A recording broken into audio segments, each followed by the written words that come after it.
Hey everybody, it's Maureen with Katie Home Organizer, and welcome to another edition of Ask the Organizer, where this month we are focused on kids' rooms. So let's see what today's question is. Hey Maureen, my kids have lots of toys and they don't have a playroom. What do you suggest we do to keep their rooms under control? Well, what I suggest that you do is to store the toys in the closet. So let's take a look. Like most kids, this little girl had a hard time keeping her room neat. Most of her toys were spread out all over the room, making it hard to keep tidy, and Dad didn't like that. So we took the two bookcases that were in the room and pulled them into the closet.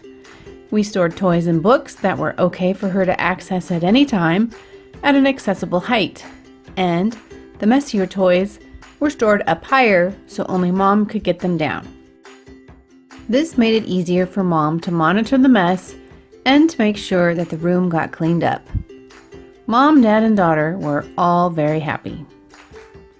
Well, that's it for today. If you have a question for me, send it to hello@katiehomeorganizer.com and I will answer it on an upcoming edition of Ask the Organizer.